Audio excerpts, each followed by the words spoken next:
केएमएलएनटी में आप सभी का स्वागत है। लास्ट वीडियो में हमने पॉइंट ग्रुप के जो CN सीरीज है वो हमने देखी थी, यानी कि CNV, CNH एंड CN कैसे हम कोई भी मॉलिक्यूल में फाइंड आउट कर सकते हैं वो हमने देखा था।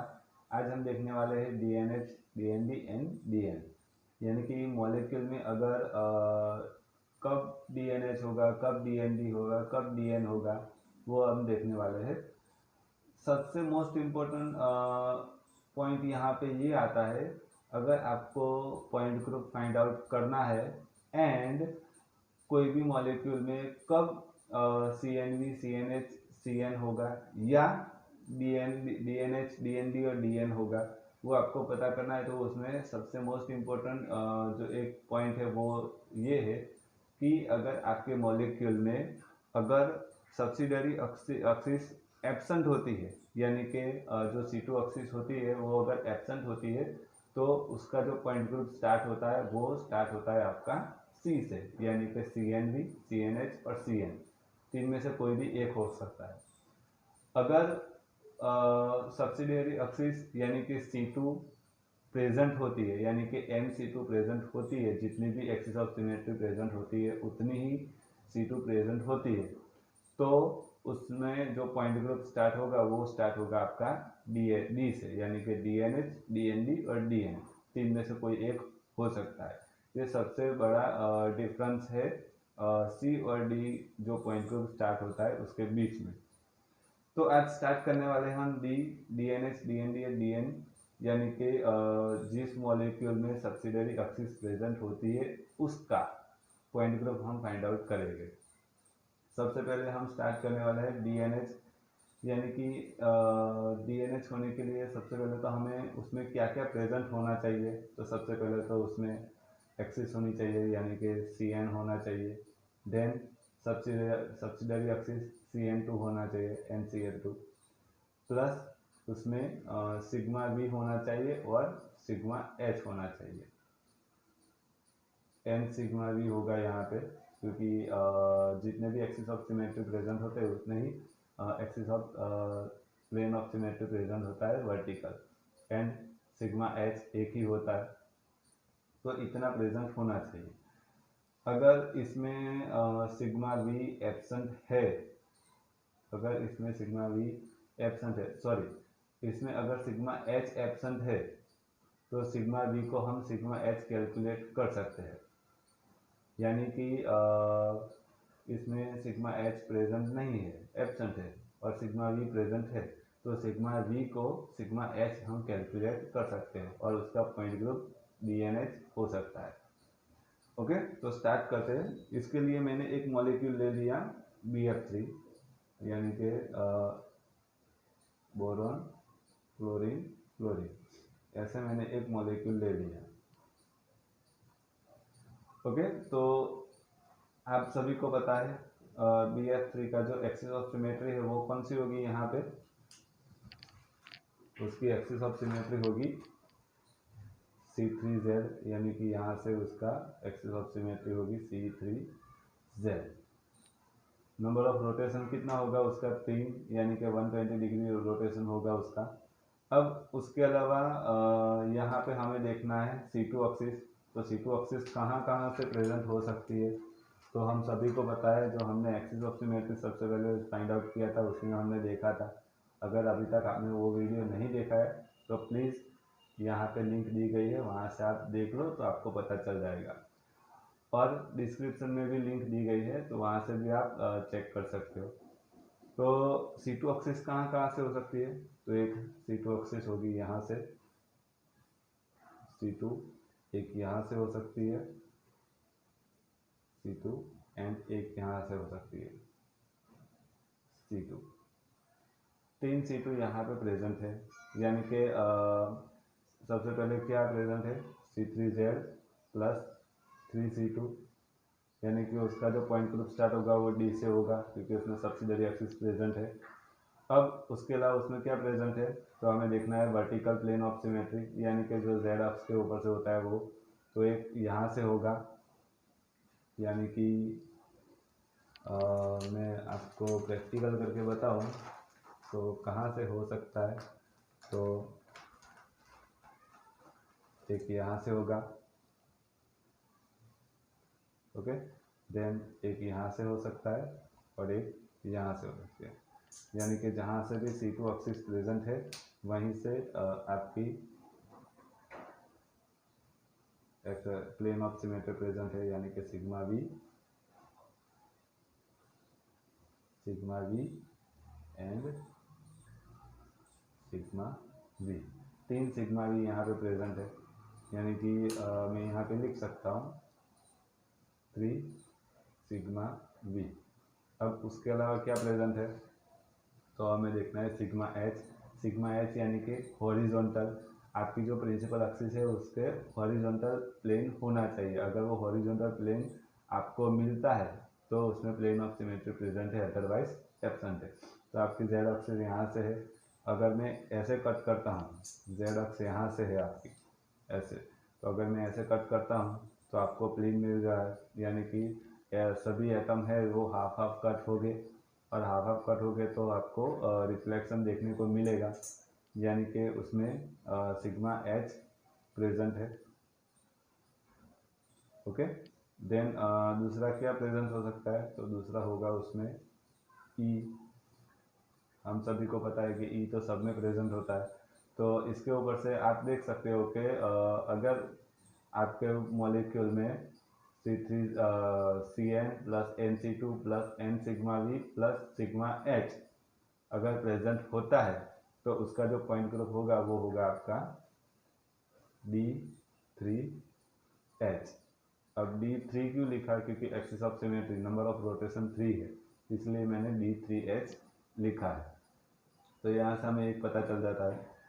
अब उसके बाद सेकंड देखते हैं हम DND के लिए हमें क्या चाहिए, तो सबसे पहले तो हमें एक्सिस ऑफ सिमेट्री होनी चाहिए CN, देन NC2, ये तो मस्ट भी कंपलसरी है।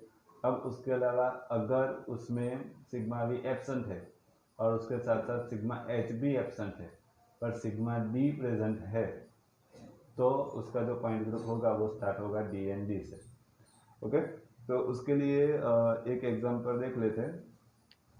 ये एग्जांपल थोड़ा सा आपको टफ लगेगा पर समझना है आपको 3D में। यानी कि अगर मेरे पास एक मॉलिक्यूल है,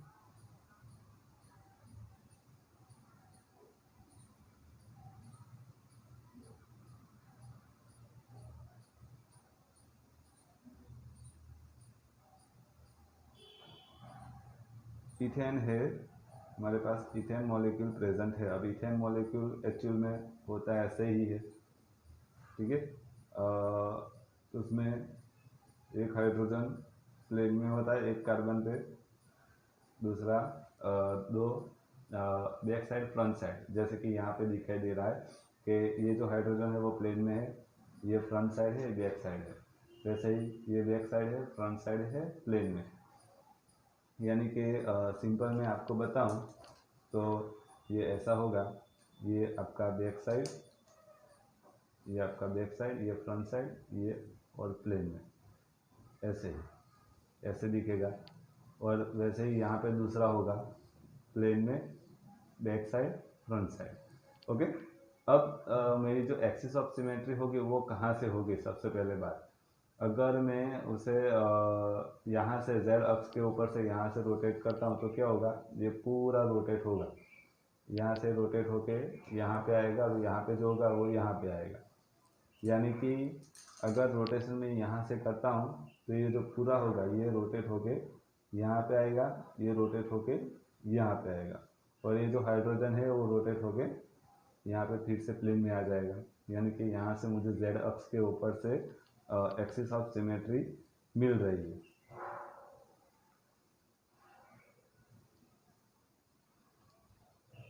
C2Z, ओके, ये C2Z मुझे मिल रही है। अब देखो कि अब बात है दूसरी सब्सिडरी एक्सिस की बात कर रहा हूँ। अगर मैं y अक्ष के ऊपर से, यानी कि यहाँ से अगर मैं रोटेट करता हूँ तो क्या होता है, सेम टू सेम होगा, ये वाला जो होगा वो घूम के यहाँ पे आएगा, ये होगा रोटेट होके यहाँ पे आएगा, ये भी यहाँ पे चला जाएगा। यानी कि उसमें एक और सब्सिडरी एक्सिस C2 है, यहाँ पे प्रेजेंट है। देन उसके अलावा एक्स अक्ष के ऊपर से भी मुझे मिलेगी C2 एक्सिस, तो यहाँ पे दो C2 एक्सिस यहाँ पे प्रेजेंट है। ये एक्सेप्शनल केस में ये मॉलिक्यूल यहाँ पे प्रेजेंट है, क्योंकि हमें अभी तक देखा है कि जिस मॉलिक्यूल में axis of symmetry C2 present होती है उसमें सब्सिडरी एक्सिस एब्सेंट होती है, वो हमने देखा है। पर यहाँ पे एक्स अक्ष, वाई अक्ष और जेड अक्ष तीन अक्ष के ऊपर से C2 पॉसिबल है, यानी कि 180 डिग्री रोटेशन पॉसिबल है। तो उसमें से हम कोई एक को प्रिंसिपल एक्सिस कैलकुलेट कर लेंगे और दूसरी दो को हम सब्सिडरी एक्सिस कैलकुलेट कर सकते हैं। तो यहाँ पे आपने देखा कि एक हमारी प्रिंसिपल एक्सिस है C2Z, यानी कि एक्सिस ऑफ सिमेट्री मुझे मिल गई C2Z। उसके अलावा दूसरी जो दो सब्सिडरी एक्सिस है, यानी कि 2C2 प्रेजेंट है उसमें। अब उसके अलावा क्या प्रेजेंट है, तो देखते हैं सिग्मा V है या सिग्मा H। यानी कि अगर उस Z अक्ष के ऊपर से, यानी कि प्रिंसिपल एक्सिस में Z अक्ष लेता हूँ, तो फॉर एग्जांपल मैं यहाँ से ऐसे कट करता हूँ तो मुझे रिफ्लेक्शन देखने को नहीं मिलेगा। यहाँ पे प्लेन में H है, तो यहाँ पे फ्रंट साइड बैक साइड में है, यानी कि यहाँ पे रिफ्लेक्शन नहीं दिख रहा है। अगर यही मॉलिक्यूल को अगर मैं ऐसे कट करता हूँ तो यहाँ पे भी आप देख सकते हो कि यहाँ पे नीचे फ्रंट साइड बैक साइड में है तो ऊपर प्लेन में है। यहाँ सेम टू सेम ऐसा है, यहाँ प्लेन में है तो ऊपर फ्रंट साइड बैक साइड है, तो यहाँ पे भी आपको रिफ्लेक्शन नहीं देखने को मिलता है, यानी कि उसमें सिग्मा V, जो सिग्मा V है वो एब्सेंट है, सिग्मा V है वो एब्सेंट है। देन अब बात करते हैं सिग्मा H की। सिग्मा H होता है कि नहीं होता है, तो उसके लिए जो आपकी प्रिंसिपल एक्सिस है उसकी परपेंडिकुलर, यानी कि अगर ऐसे में प्लेन रखता हूँ तो क्या होगा आपके मैंने अभी आपको दिखाया वैसे कि एक प्लेन में है, एक ऐसा फ्रंट साइड में है और एक ऐसा बैक साइड में है, ऐसा है मॉलिक्यूल आपके पास प्रेजेंट है। ओके, अब यही मॉलिक्यूल को अगर मैं ऐसे कट करता हूँ तो क्या होगा, फ्रंट साइड बैक साइड वाले पोर्शन नीचे चले जाएंगे और ये ऊपर आ जाएगा, तो आपको रिफ्लेक्शन नहीं देखने को मिलेगा, यानी कि उसमें भी सिग्मा H एब्सेंट है। ओके, ये दोनों एब्सेंट है। अब देख लेते हैं सिग्मा D। कोई भी दो एक्सिस, यानी कि Z अक्ष को मैंने अगर प्रिंसिपल एक्सिस मैंने माना है, तो दूसरी दो एक्सिस यानी कि C2X C2Y दो हमारी सब्सिडरी एक्सिस हुई। सिग्मा D की डेफिनेशन क्या है कि अगर आपकी जो प्रिंसिपल एक्सिस है उसके परपेंडिकुलर और दो C2 एक्सिस के बीच में से एंगल बनना चाहिए, यानी कि दो C2 एक्सिस के बीच में से आपको बाइसेक्ट करना पड़ेगा, और उसके बाद करने के बाद अगर आपको मॉलिक्यूल में मिरर इमेज मिल रही है तो सिग्मा D प्रेजेंट है, अदरवाइज एब्सेंट है। तो यहाँ पे आप देख सकते हो कि अगर ये मेरी एक्स अक्ष और ये वाई अक्ष, उसके बीच में से, यानी कि यहाँ से अगर मैं प्लेन ऐसे रखता हूँ, ठीक है, तो आप इजीली देख सकते हो कि ये जो हमारा बैक साइड वाला होगा वो मुझे यहाँ से मिरर इमेज में यहाँ पे ऊपर की साइड दिखेगा बैक साइड में, वैसे ही यहाँ पे जो है फ्रंट साइड में, तो यहाँ पे भी फ्रंट साइड में दिखेगा। ये प्लेन में है तो यहाँ पे भी प्लेन में दिखेगा, यानी कि यहाँ पे एक सिग्मा D प्रेजेंट है। ओके, सिग्मा D प्रेजेंट है, और दूसरा क्या प्रेजेंट होगा उसमें, ई तो सब में प्रेजेंट होगा, तो इतना इस मॉलिक्यूल में प्रेजेंट है। अगर इतना प्रेजेंट है तो उसका जो पॉइंट ग्रुप होगा वो कहाँ से स्टार्ट होगा, सबसे पहले तो सब्सिडरी एक्सिस प्रेजेंट है, यानी कि D से स्टार्ट होगा। नंबर ऑफ रोटेशन 2 है, यानी कि D2 होगा। अब sigma V sigma H absent है दोनों, सिग्मा D प्रेजेंट है, यानी कि D and D point group उसका होगा।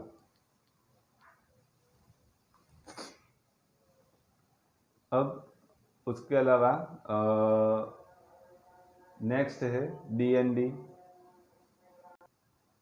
नेक्स्ट पॉइंट ग्रुप है DN।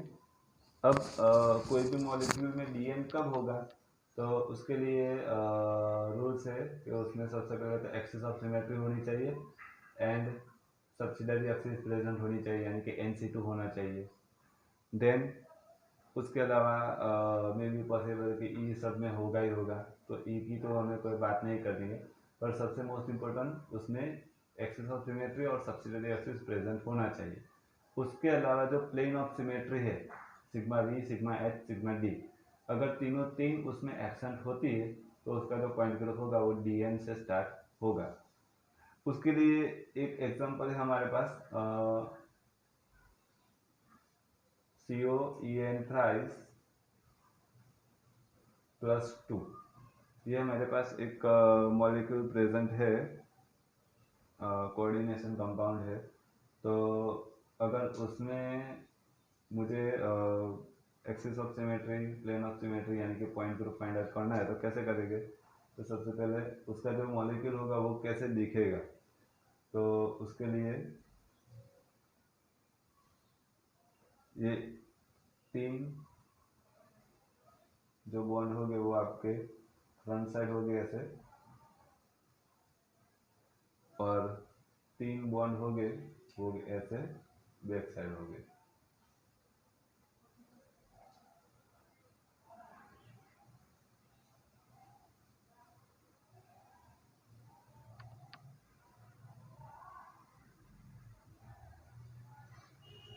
ये आपका हुआ EN।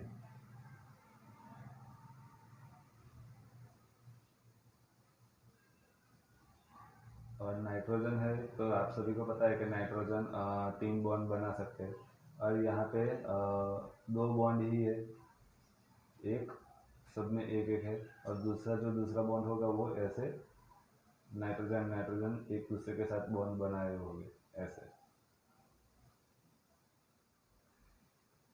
ओके, तो एक बॉन्ड उनका बाकी रहेगा नाइट्रोजन का, जो लॉन पेयर के हिसाब से यहाँ पे ऐसे फ्री स्पेस में घूमता रहेगा ऐसे हर एक नाइट्रोजन पे।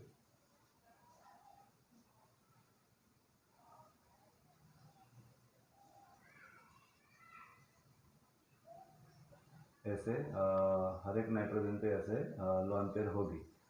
अब ये मॉलिक्यूल का स्ट्रक्चर है आपका COEN थ्राइस +2। तो यहाँ पे पूरे स्ट्रक्चर पे +2 प्रेजेंट होगा क्योंकि +2 आयन प्रेजेंट है यहाँ पे। अब देखो कि अगर ये मॉलिक्यूल मेरे पास प्रेजेंट है, उस मॉलिक्यूल में सबसे पहले तो एक्सिस ऑफ सिमेट्री कौन से प्रेजेंट होगी, तो आप इजीली उसे देख सकते हो कि ये तीनों जो नाइट्रोजन है, ये नाइट्रोजन, ये नाइट्रोजन, ये नाइट्रोजन, ये नाइट्रोजन, ये नाइट्रोजन, ये नाइट्रोजन, ये 3 जो है वो एक दूसरे के साथ बॉन्ड बनाए हैं, यानी कि अगर ये अपनी जगह से रिप्लेस होगा तो ये उसके साथ ये भी होगा। ठीक है, फॉर एग्जांपल अगर ये बॉन्ड 2 ऐसे बॉन्ड बनाए हैं, अगर ये रोटेट होता है ऐसे तो ये भी रोटेट साथ साथ में होगा ऐसे, अगर ये रोटेट होता है तो साथ साथ में ऐसे ये भी रोटेट होगा। ठीक है, तो कहीं भी जाएगा, अगर ये नाइट्रोजन कहीं भी रिप्लेस होगा, अगर यहाँ पे रिप्लेस होता है तो साथ में ये भी रिप्लेस होगा, यानी कि ये पूरा ऐसे रिप्लेस होगा, यानी कि ऐसे ये नाइट्रोजन है, दोनों अगर रिप्लेस होते हैं तो दोनों एक साथ में ऐसे रिप्लेस हो गए। ओके, यानी कि उसके बीच का जो ये बॉन्ड एंगल है वो कांस्टेंट रहेगा, चेंज नहीं होगा। तो अब कहाँ से एक्सिस ऑफ सिमेट्री हो सकती है, तो आप इजीली देख सकते हो, ये फ्रंट साइड है, बैक साइड है, बैक साइड है, फ्रंट साइड है, बैक साइड है, फ्रंट साइड है। ठीक है, यानी कि अगर मैं जेड अक्ष के ऊपर से रोटेशन करता हूँ, मैं यहाँ से जेड अक्ष के ऊपर से C3Z रोटेशन करता हूँ मैं, तो क्या होगा, यहाँ से रोटेशन तो होगा, ऐसे रोटेशन होगा, रोटेशन करता हूँ मैं, तो ये जो नाइट्रोजन है, नाइट्रोजन रोटेट हो 120 डिग्री रोटेट होगा, तो ये रोटेट होके कहाँ पे जाएगा, तो ये रोटेट होके जाएगा यहाँ पे इस तरफ आएगा। उसी टाइम ये जो नाइट्रोजन है वो रोटेट होके यहाँ पे आएगा, ये जो नाइट्रोजन रोटेट होके यहाँ पे जाएगा, ये नाइट्रोजन रोटेट होके यहाँ पे जाएगा, वैसे ही ये नाइट्रोजन यहाँ पे, ये नाइट्रोजन यहाँ पे, ऐसे रोटेट हो गए। अगर यहाँ पे 2 नाइट्रोजन के बीच में अगर बॉन्ड नहीं होता है तो मे बी पॉसिबल है कि उसमें दिक्कत आए। क्यों? क्योंकि ये फ्रंट साइड है, बैक साइड है। अगर रोटेट करने पर मे बी ये फ्रंट साइड आ जाए, ये बैक साइड आ जाए, ये भी मे बी हो सकता है, क्योंकि सिंगल बॉन्ड में रोटेशन होता है, वो हमें पता है। पर यहाँ पे तो ऑलरेडी एक दूसरे के साथ बॉन्ड बनाए हैं, यानी कि ये दोनों एक दूसरे की जगह पे प्लेस ही रहेंगे। ओके। दूसरा हम ये कह सकते हैं कि इसी स्ट्रक्चर को हम इस मॉलिक्यूल के साथ कंपेयर कर सकते हैं। क्यों? क्योंकि आप इजीली देख सकते हो, अगर ये वाला पूरा एक मॉलिक्यूल एटम है, यानी कि एक फ्लोरीन है, तो ये दूसरा फ्लोरीन, ये तीसरा फ्लोरीन, सेम टू सेम ऐसा ही है यहाँ पे। तो सेम टू सेम वही हम यहाँ पे कर सकते हैं एक्सिस ऑफ सिमेट्री के लिए। बात रही सब्सिडियरी एक्सिस की, तो सेम टू सेम जैसे हमने यहाँ पे देखा था वैसे ही, कि अगर मैं यहाँ से एक्स अक्ष के ऊपर से रोटेशन करता हूँ, ऐसे रोटेशन करता हूँ मैं, तो ऐसे यहाँ पे भी होगा। यहाँ ये दोनों स्टेबल ही रहेंगे, क्योंकि यहाँ से रोटेशन हो रहा है। चेंज कहाँ पे होगा? इन दोनों में। तो यहाँ पे चेंज हो सकता है। वैसे ही वाई अक्ष के ऊपर से भी रोटेशन होगा, C2। ओके, तो सेम टू सेम होगा। अगर वाई अक्ष के ऊपर से रोटेशन हो रहा है, तो यहाँ पे ये स्टेबल रहेंगे, ये दोनों चेंज इंटरचेंज करेंगे। तो ऐसे C2 एक्सिस यहाँ पे प्रेजेंट होती है। एक्स वाई जेड अक्ष तीन के ऊपर से C2 रोटेशन हो रहा है, 180 डिग्री का रोटेशन हो रहा है। यानी कि तीन में से कोई एक को हम एक्सिस प्रिंसिपल एक्सिस मान लेंगे, और दूसरी दो को सब्सिडियरी एक्सिस कैलकुलेट कर लेंगे। तो उसके हिसाब से इसमें फॉर एग्जांपल C2, सॉरी यहाँ पे नहीं बराबर, यहाँ पे C3 आएगा, देन C3Z होगा, प्लस एक्सिस ऑफ सिमेट्री उसमें C3 2 है। ओके, तो ये हुआ यहाँ तक। अब आगे की बात करते हैं, उसमें प्लेन ऑफ सिमेट्री क्या होगा। अगर z अक्ष के ऊपर से अगर मैं रोटेशन कर रहा हूँ, यानी तीनों तीन रोटेट हो गए, पर अगर मैं कट करता हूँ, तो कट करने के बाद टाइम क्या होगा? ये फ्रंट साइड हो गई, ये बैक साइड होगा, यानी कि मिरर इमेज मुझे नहीं मिलेगी। ठीक है, यानी कि कैसे समझाऊँ? देखो, एक ये मॉलिक्यूल तो आपको समझा देता हूँ। बीच में एक मॉलिक्यूल है, ये फ्रंट साइड बैक साइड यहाँ पे एक है, और दोनों के बीच में ऐसे बॉन्ड है। ओके, यहाँ पे दोनों के बीच में एक बॉन्ड है, और यहाँ पे CO है। तो अगर मैं यहाँ से ऐसे कट करता हूँ, ऐसे, तो क्या होगा? यहाँ पे रिफ्लेक्शन देखने को मिलेगा, पर बीच में बॉन्ड है, तो इसकी वजह से प्रॉब्लम यहाँ पे आ सकती है, दिक्कत हो सकती है। क्योंकि पूरा एक एटम है ऐसा समझो, अगर एटम है तो रिफ्लेक्शन देखने को नहीं मिलेगा। अगर यहाँ पे देखने को मिलता है, तो दूसरी दो जगह पे देखने को नहीं मिलेगा, क्योंकि वहाँ पे तो आपका ऑल्टरनेटिव चेंज नहीं है। अगर यहाँ से ये कट होता है, तो यहाँ पे ये दोनों में रिफ्लेक्शन नहीं होगा, क्योंकि यहाँ पे फ्रंट साइड में है, तो यहाँ पे बैक साइड में है। वैसे यहाँ पे फ्रंट साइड में है, तो यहाँ पे बैक साइड में है, तो इसके वजह से रिफ्लेक्शन देखने को नहीं मिलेगा। अगर रिफ्लेक्शन देखने को नहीं मिलता है, तो उसमें सिग्मा भी एब्सेंट है। वैसे अगर ऐसे कट करता हूँ, एक्स या वाई अक्ष के ऊपर से, यानी कि परपेंडिकुलर प्लेन रखता हूँ मैं, तो भी सेम टू सेम ही होगा, रिफ्लेक्शन देखने को नहीं मिलेगा। तो सिग्मा एच भी एब्सेंट है। एंड सिग्मा डी यहाँ पे हम कंफर्म ही नहीं कर सकते, क्योंकि एक C2 यहाँ से है, दूसरी C2 यहाँ से है। अगर दोनों के बीच में ऐसे प्लेन रखता हूँ, तो आप देख लो, आपको रिफ्लेक्शन देखने को मिलता है। तो यहाँ पे आप देख सकते हो, यहाँ पे दोनों के साथ बॉन्ड है। अगर ये यहाँ पे रिफ्लेक्शन करेगा, तो क्या होगा? यहाँ पे फ्रंट साइड में है, सॉरी बैक साइड में है, तो इस तरफ आपका बैक साइड फ्रंट साइड में चाहिए, पर यहाँ पे तो सीधा यहाँ पे दिख रहा है, तो यहाँ पे नहीं हो सकता। वैसे यहाँ पे आपका बैक साइड में है, ऊपर की साइड, तो यहाँ पे नीचे फ्रंट साइड में चाहिए, जो यहाँ पे नहीं है। वैसे ही यहाँ पे है, यहाँ पे फ्रंट साइड में ऊपर की साइड है। ओके, यहाँ पे ऐसे फ्रंट साइड में यहाँ पे है, तो यहाँ पे नहीं है। ये तो स्ट्रेट लाइन में ऊपर की साइड है, फ्रंट साइड पे, और यहाँ पे तो हमें थोड़ा क्रॉस में चाहिए, जो यहाँ पे नहीं है। ओके, तो एक्चुअल में यहाँ पे आपका रिफ्लेक्शन देखने को नहीं मिलता है, तो इसमें सिग्मा डी भी एब्सेंट है। एब्सेंट कौन कौन सा होगा? Sigma we, sigma H and sigma D, ये तीनों तीन एब्सेंट हो गए। उसमें एक और चीज़ प्रेजेंट होगी, क्या? ई प्रेजेंट होगा। ओके, आई भी प्रेजेंट होगा। आई कहाँ से होगा? अगर ये फ्रंट साइड में है तो उसके ऑपोजिट डायरेक्शन में बैक साइड में चाहिए, ये बैक साइड में है तो फ्रंट साइड में चाहिए, तो यहाँ से है, यहाँ से है, यहाँ से है, तो उसमें आई भी प्रेजेंट है। अगर इतनी चीज़ प्रेजेंट होती है, यानी कि मेन तो ये दो ही चीज़ है, सर प्रिंसिपल एक्सिस और सब्सिडरी एक्सिस, अगर ये दोनों प्रेजेंट है और प्लेन ऑफ सिमेट्री एब्सेंट है तो उसका पॉइंट ग्रुप स्टार्ट होगा डी से, यानी कि पॉइंट ग्रुप होगा इसका D3। ओके, तो ऐसे ही मॉलिक्यूल में अगर सब्सिडरी एक्सिस प्रेजेंट होती है तो पॉइंट ग्रुप हम निकाल सकते हैं कोई भी मॉलिक्यूल का। तो आई होप आज का वीडियो आपको पसंद आया होगा और समझ में भी आया होगा। अगर आज का वीडियो आपको पसंद आया हो तो प्लीज़ लाइक एंड शेयर कर दो, एंड चैनल को सब्सक्राइब कर दो और बेल आइकन को भी प्रेस कर दो, ताकि जैसे ही मेरा नया वीडियो आए तो आपको पता चले। Thank you, have a nice day.